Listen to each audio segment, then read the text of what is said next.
Hello అండి, అందరికీ నమస్కారం. ముఖ్యంగా సోదర సోదరీమణులకి అందరికీ కూడా నా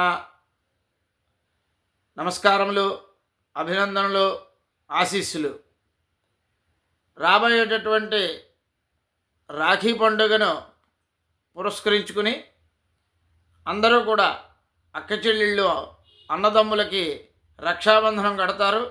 ఆ రక్షాబంధనం కట్టేటప్పుడు ఆ సోదరుడికి కుంకుమ తిలకం నుదుటి కుంకుమ పెట్టి హారతిచ్చి రక్షాబంధనం కడతారు. ఆ రక్షాబంధనం కట్టేటప్పుడు సోదరీమణులంతా కూడా ఏనబద్ధో బలిరాజా దానవేంద్రో మహాబల ఏనత్వాం అభిబధ్నామి రక్షేమాచలమాచల అనేటటువంటి ఈ శ్లోకాన్ని చెప్పి చదువుకుని లేదా విని సోదరుడికి రక్షాబంధనం కట్టాలి. ఏనబద్ధో బలిరాజా దానవేంద్రో మహాబల, దానవేంద్రుడైనటువంటి దానవులు అంటే రాక్షసరాజు అయినటువంటి మహాబలుశాలి అయినటువంటి బలిచక్రవర్తి ఏనబద్ధో నా చేత కట్టబడినటువంటి నీకు రక్షగా కట్టబడినటువంటి ఈ యొక్క రక్షాబంధనము ఏనబద్ధో బలిరాజా దానవేంద్రో మహాబల ఏనత్వాం అభిబధ్నామి రక్షే మాచలమాచల, నా చేత కట్టబడినటువంటి ఈ రక్షాబంధనము అచలము అంటే చలించేటటువంటిది.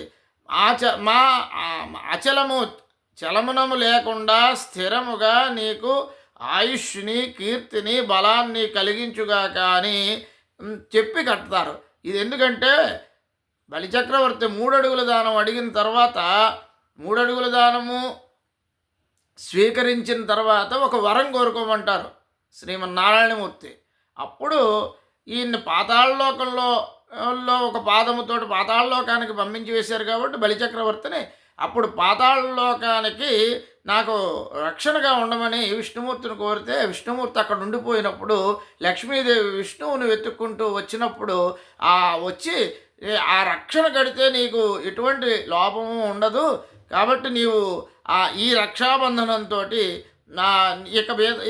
తోటి నువ్వు క్షేమంకరంగా ఉంటావు అని చెప్పి లక్ష్మీదేవి శ్రీ మహాదేవితోటి వైకుంఠానికి చేరిపోతుంది.